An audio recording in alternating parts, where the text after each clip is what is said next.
How does one explain the lack of results for both Florida and Florida State on the recruiting trail?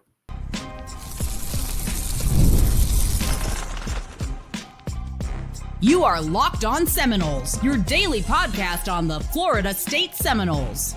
Part of the Locked On Podcast Network, your team every day.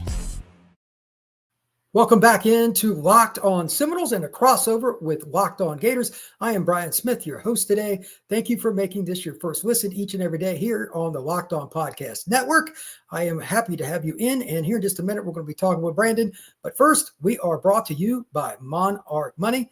Today's show is also about taking control of your finances with Monarch Money.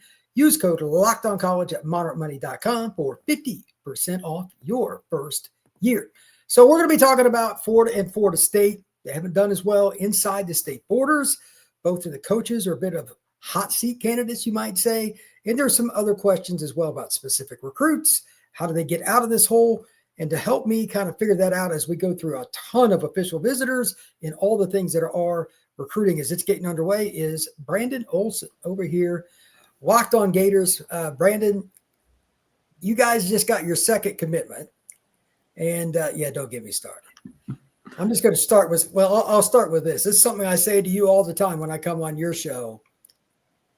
It is almost impossible to screw up recruiting to Florida. But the Florida Gators staff, they've accomplished that. That is really hard to do.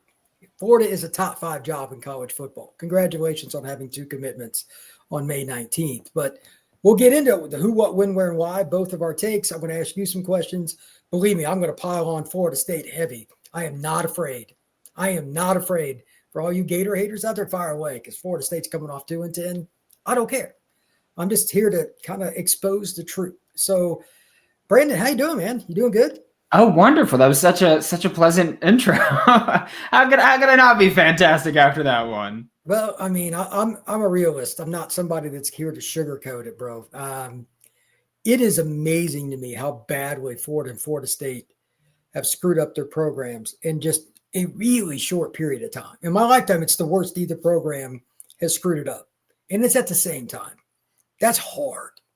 That is really, really hard. So, first question, I'm just going to let you attack this however you want. This is the big one. How do you have 2 commitments and it be May 19th and you're the Florida Gators?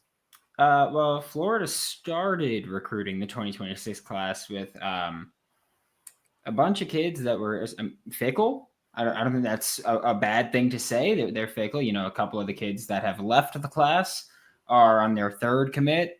There's one that left the class that's on his 5th commitment. And I'm willing to put money down. If you're watching, if you're listening, I'm willing to put money down that there's going to be at least a 6th, that there's going to be at least a 6th commitment there, because it is still junior year and 5 commits is a lot. I do think that some of this is pretty expected for Florida. Obviously 2 is not expected, but the fact that there are a lot of kids who haven't committed to Florida is not surprising to me at all. I mean, we talked about this. This is the 3rd recruiting cycle that we're talking about. Well, kids need to see product on the field. We saw with Jameer Grimsley in the 2024 class saying, hey, don't know if Billy Napier is going to be my coach here for long, so I'm not going to commit. And then, of course, he went to Alabama. Nick Saban retired, and he came to Florida. And that was the 2024 class that we heard that. 2025 class, dead in the water until Scott Strickland put out that statement that, hey, we're keeping Billy Napier past this season. And when that statement came out, recruits started flowing in. Florida ended up finishing with a top 7 class, which I think is the biggest indictment possible of modern recruiting, that Florida was in the 70s in November recruiting, and then signing day wrapped up and they finished 7th. And so I think that that's the biggest indictment possible about how slow burn all recruiting is right now. So having 2 commits is not great. It's obviously not preferred. It's not good. It's not any adjective you want to use that's positive. It's not that.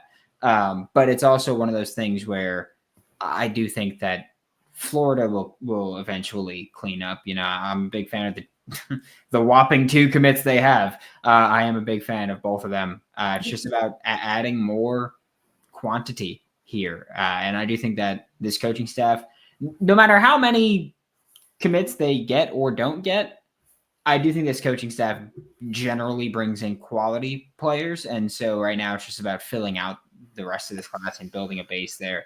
It's not one that I'm concerned about right now. Like if we get to even July 14th is the second Saturday in July. If we get to there and Florida's not 8 to 12, then I'll be absolutely concerned about the number of people in the class. But based on how there's a lot of kids right now that are, July 5th, there's 3 kids that were on campus this weekend for Florida that have July 5th commitment dates. And Florida's not pushing you to commit early.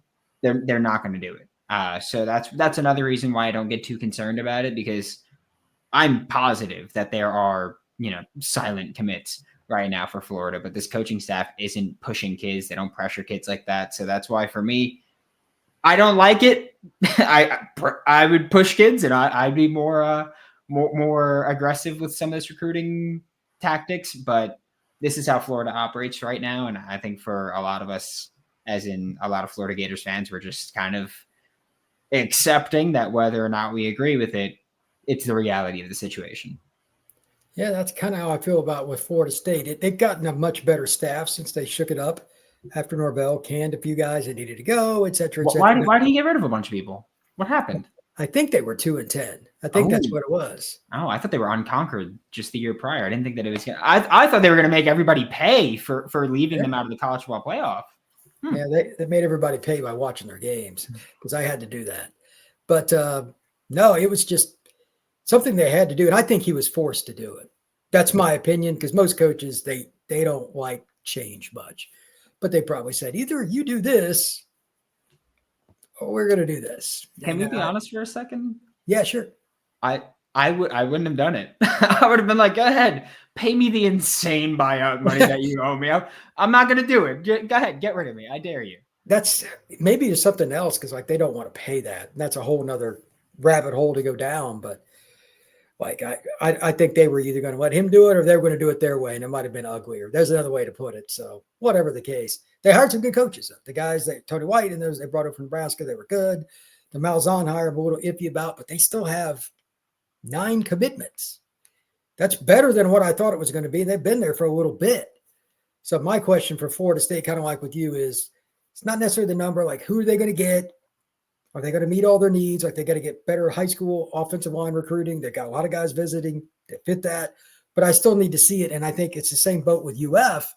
A lot of these kids, you can't see the season until later, and the visits happen first. So there's a big leap of faith for both UF and Florida State. So we'll see. Okay. Now I'm sure you've looked at this. I know I just did.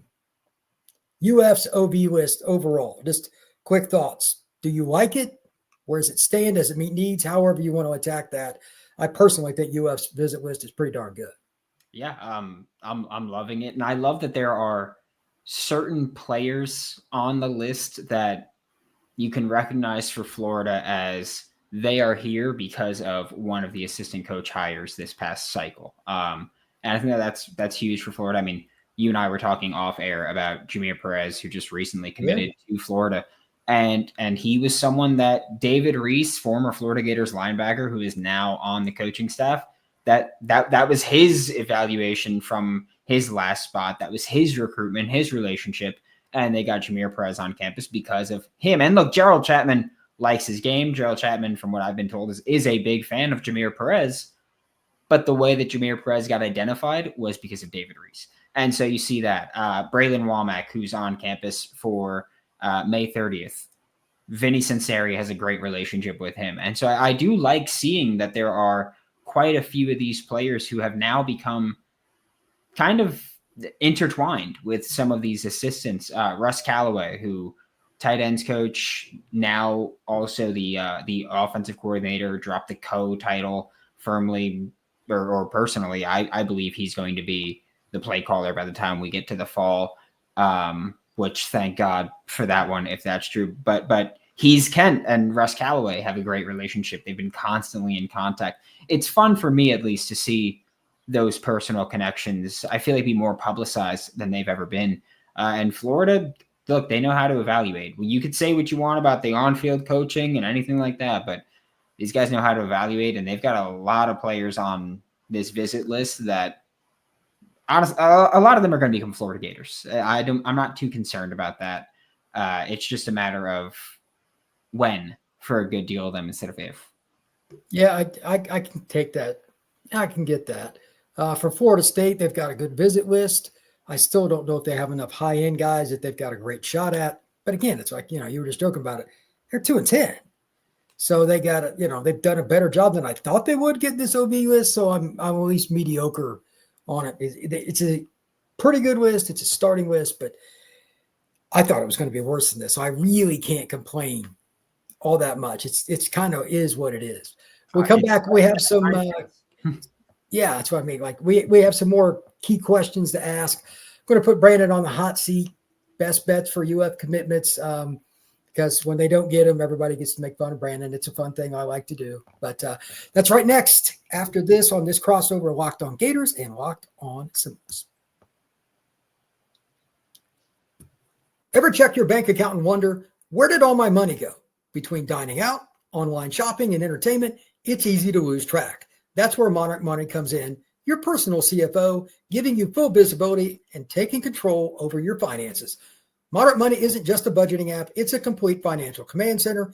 You can track all your accounts, investments, and spending in one place, so you stop just managing your money and start building wealth.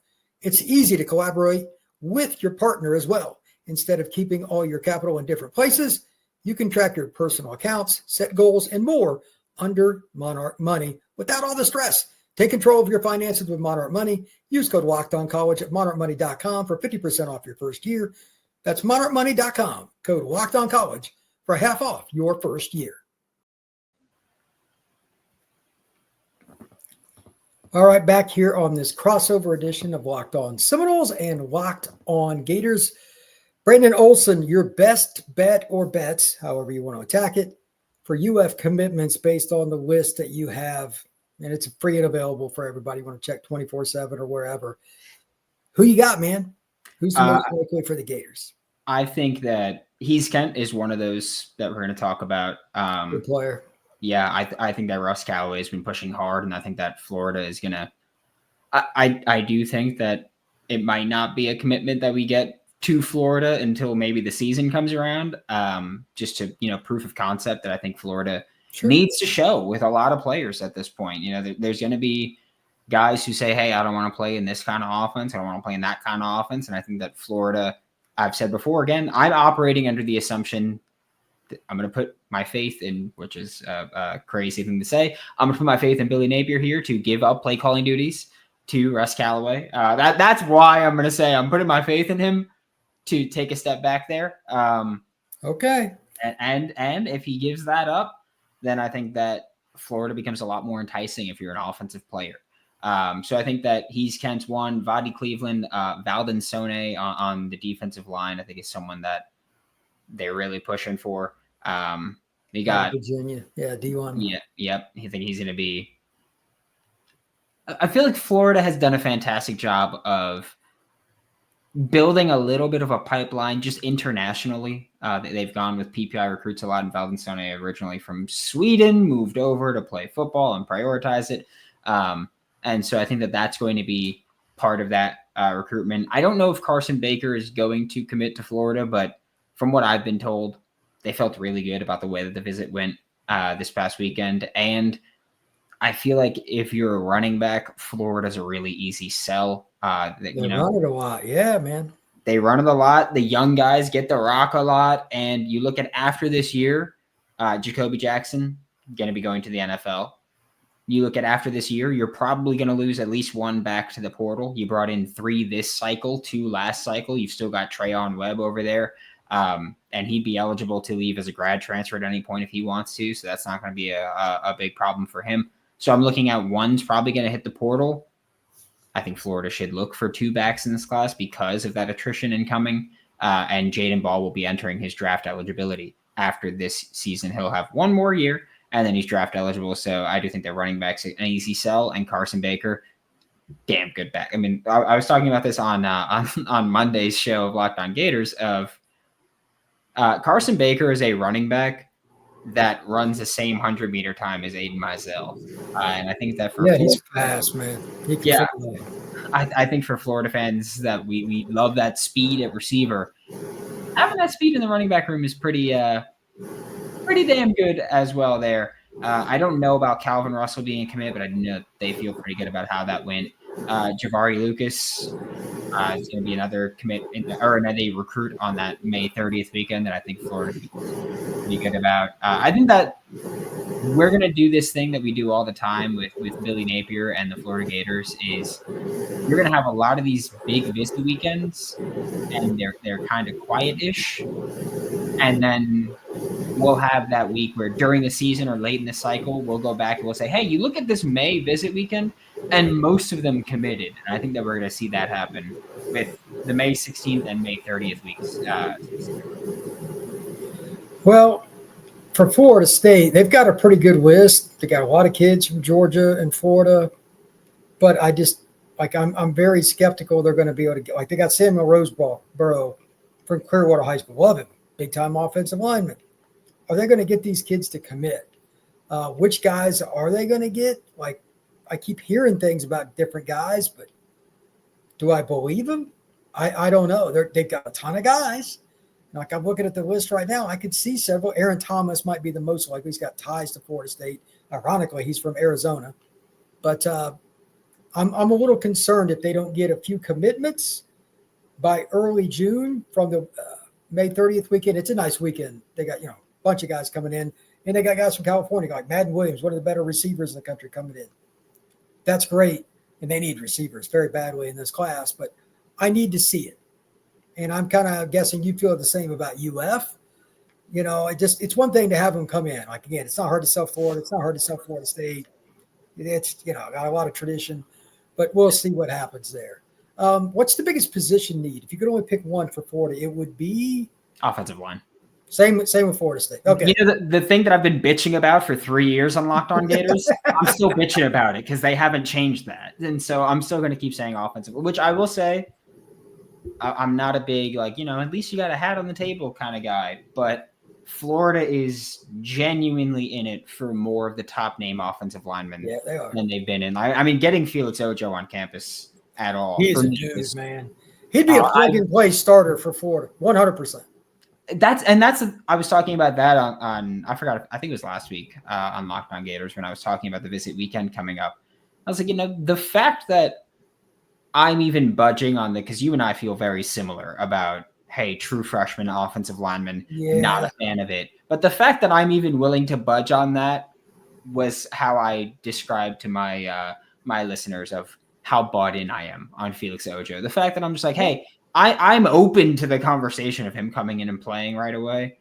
I think that's just a testament to how damn good he is of an offensive tackle. So just getting him on, I'd put full court press. If I'm Billy, I'm like, hey, I'll take money from my own salary and give it to you if I got to get you on this team just because I think he's a dude. And I'm a huge fan of what Florida is doing developmentally right now on the offensive line. Yeah, I'm kind of the same way. Florida State's got a bunch of guys coming in that are good visits on the offensive line. They've got some decent defensive linemen and linebackers, et cetera, et cetera. I still need to see it. But just like you, it's offensive line. And across the board, it's that spot for Florida State. It's been the better part of a decade. They've had Walter Jones there and Brett Williams and different guys that were just great players. Like Walter Jones, one of the best offensive line last 3 years in the NFL. And they can't get offensive line. How is that possible? It's unbelievable. They did change staff. Herb Vance, a good coach. We'll see what happens. What is your biggest immediate recruiting concern for the Florida Gators? I think that they need to bring in a good bit of corners. Okay. You're in the right state, though. You're in the right state. Yeah, that's why. But that's the scary part that I'm in the right state for that. And I'm still saying, hey, you got to do it. Just because I think that Florida right now, I think depth-wise is just question marks everywhere at corner. You've got two guys that we know are good, one guy we think is going to be really good, and then after that, it's just question marks because you got Devin Moore, when healthy, really good. He's good. Just never healthy. Deshaun Johnson, when healthy, I think he's really good. And the arrest a few weeks ago seems to be like it was a whole bunch of just the substance that he was arrested for was creatine. It was just in weird packets. Oh, God. It was just in weird packets, and that was confusing for them. And so it sounds like a lot of not stuff that's going to stick. So that sounds good at least. So I'm not expecting really any repercussions from that. So those two, good. Cormani McLean should be good. Everybody else, young question marks. I just need people to get in there, and it's iron sharpens iron. You're going to push everybody. And so I think that for me, it's going to be corner, offensive line's another one, of course. And outside of that, honestly, I feel pretty good about most of what Florida's doing with who they're bringing in. And like, obviously the usual, you need to bring in a QB, running back, few receivers, all that stuff. Yeah. Tight end's another spot Florida needs to push on, especially because after losing Tayshaun Gelsey, which ended up seeming like it was more of just a philosophical difference of they were only willing to take him at tight end and he was willing to or wanting to play receiver reportedly, whatever it may be. So I don't necessarily, go, oh yeah, that was a whiff, but I do think that tight end recruiting needs a boot. I don't need stars. I'm a huge Hayden Hansen guy. He's a 3-star. Tony Livingston was a huge project coming out, and those guys are going to get the most snaps. So I just think you need more bodies in that room that are scholarship players. That's fair. Florida State needs another good tight end in this class. Their offensive line, we've already discussed. Quarterback, a little concern there, which another position shouldn't be hard at Florida State. But right now, that is a major question mark. Maybe they get the kid that's committed to Oklahoma. He's a good player. But defensively, they're kind of in the same boat as Florida. They got a lot of guys, but somebody needs to step to the forefront. Spring didn't go the way it was supposed to. They had some injuries. So I need to see the DB. Chauncey Cannon, a kid that UF is after too, Florida State. But George is involved. Anytime George is involved for a defensive player, it makes you very nervous, and it should. They've also got themselves involved with enough guys to, like, you would think the defensively Florida State would be okay, especially with that staff, Surtain being in the secondary in particular. But I'm a little nervous until I see it again. That's just kind of my take. Before we go to break, one question. Caden Prothro, it's a kid Florida State had a great chance at. They had the terrible season last year. They're out. I've spoken to people at his program. I was at his high school last week. I was just with him this weekend. What is your take on him? He's arguably the best tight end in the country. Great kid, too. Does Florida have a real shot? What's their take on it? I think Florida has a genuine shot. I am not sure what it looks like for taking two tight ends, how that would matter. And I'm not saying that Florida should prioritize Hees Kent over Caden Prothro, but I am saying that if you get to a spot where Hees Kent does want to commit to you, I don't think you go, oh, well, we're going to wait on Caden Prothro, just because then I think you're at a genuine risk of losing Kent and then take them both. Yeah, so that's why I'd go, yeah, I'm going to take Kent and Prothro. If you want to come in as well, then come in as well. But I do think that Hees Kent is the more likely option, but that Florida's still genuinely pushing for Caden Prothro and hopefully can get that one done. All right. When we come back, we've got some more questions, and we're going to talk a little bit about this upcoming season, how it impacts recruiting. That is next on this crossover of Locked On Seminoles and Locked On Gators.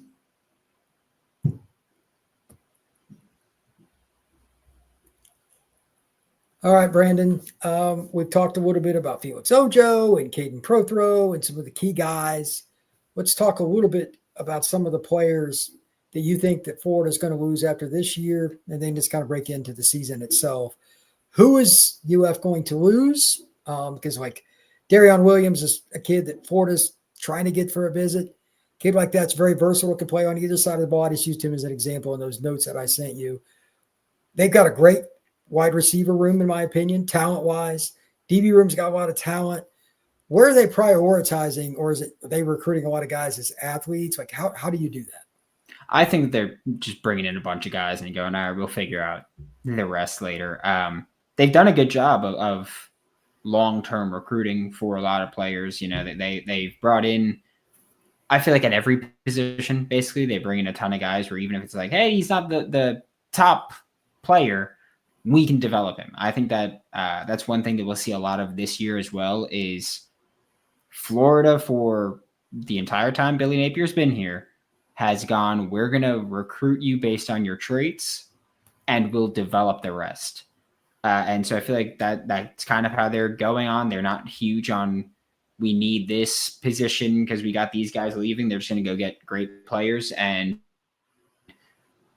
if they can't figure it out in high school recruiting, then they'll go into the portal and go for immediate needs. Because I do like the way that Florida has gone through this roster building process of if we need if we need a receiver in the portal, we'll go do that. But we're going to do most of our work high school wise and then use the portal as if it's free agency. And I think that's the right way to do things in college football. And so that seems to be how they're going through things. So I think it's not so much about who they might be losing right now to the draft, and it might be more so using high school to replace guys that you might lose to the portal, which would be mostly depth players anyway. I do think this is going to be a Florida Gator retains most of its talent going into 2026, provided that the coaching staff remains intact. I think most of what they're going to do is just retain, use the portal to bring in potential contributors right away for 2026. Okay, well, with Florida State, I mean, they're going to lose some good players after this year, but like I'm concerned at receiver. They brought in Deuce. He's a good talent, and he's going to be the number one guy for Florida State this season. And I think that, like, if they lose him, can they replace somebody like that immediately without going to the portal? O-line, they brought in 4 portal guys. I mean, they're just – the cycle there is pretty ugly. At some point, you got to take the hit, and you got to play younger guys. And that is my biggest concern. So I don't know how they're going to address that. Maybe a couple portal guys, but their high school recruiting's gotten a little better O-line, thankfully. But still a long way to go to where they need to be. I think it'll be 2027 before they have a high school line that's built through the high school rank. That's unbelievable. Like a full decade where it's been underachieving. It's just unbelievable. But the portal guys they brought in were really, really good. As far as prioritizing just different guys that play different spots, Florida State's doing a little bit of that too. They kind of give a kid an idea where they want to go. Darion Williams is one example. He could play corner, receiver, probably play running back, whatever, but they'll figure that out.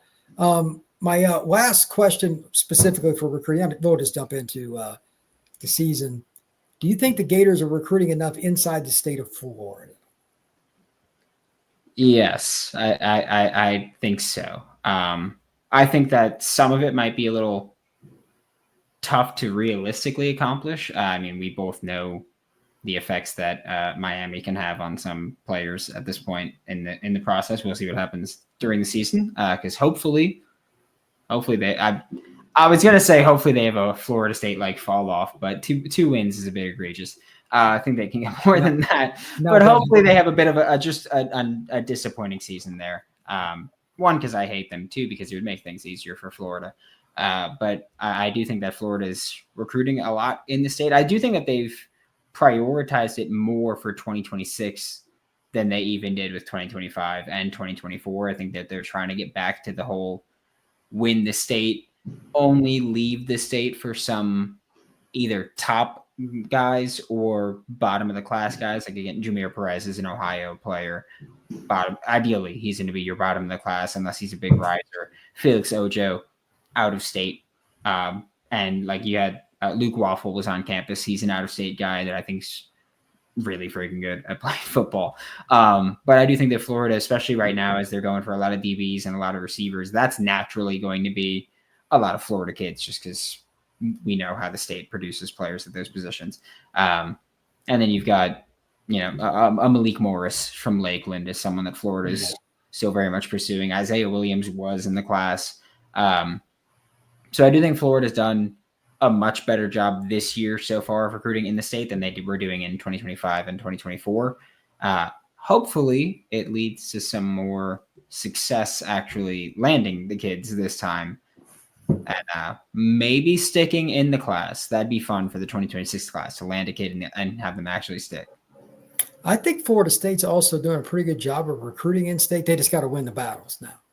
But you can't win them if you don't put the effort in early. I have no qualms with what Florida State has done with that. It might be the best thing. They prioritized.